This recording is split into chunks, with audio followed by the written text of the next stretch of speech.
Weisst Soni, ehrlich gesagt ist mir am Samstagabend beim Escherwies unheimlicher als da auf dem Tempelberg. Das haben die Israeli einfach im Griff.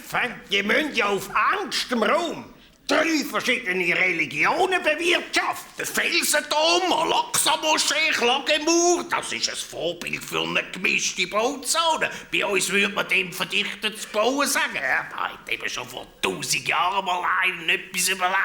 Rein vom Zeitmanagement her ist ja das hure clever gelöst, oder?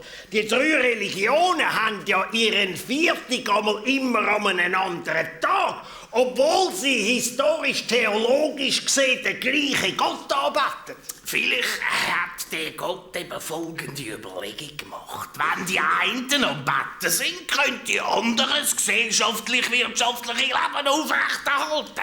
Sabbat, Ramadan, Weihnacht, geht alles sauber aneinander vorbei, oder? Wieso haben sie denn eigentlich Krach miteinander? Ja, das hat nur am Rand mit Religion zu tun. Das hat eigentlich nationalökonomische Ursachen.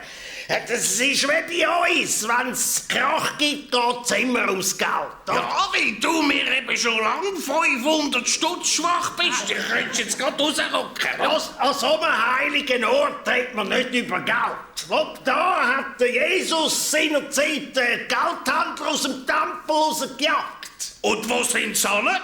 Die hocken jetzt alle in Zürich auf dem Paradeplatz. Benno, du bist einfach ein ganz dummer Schnorri.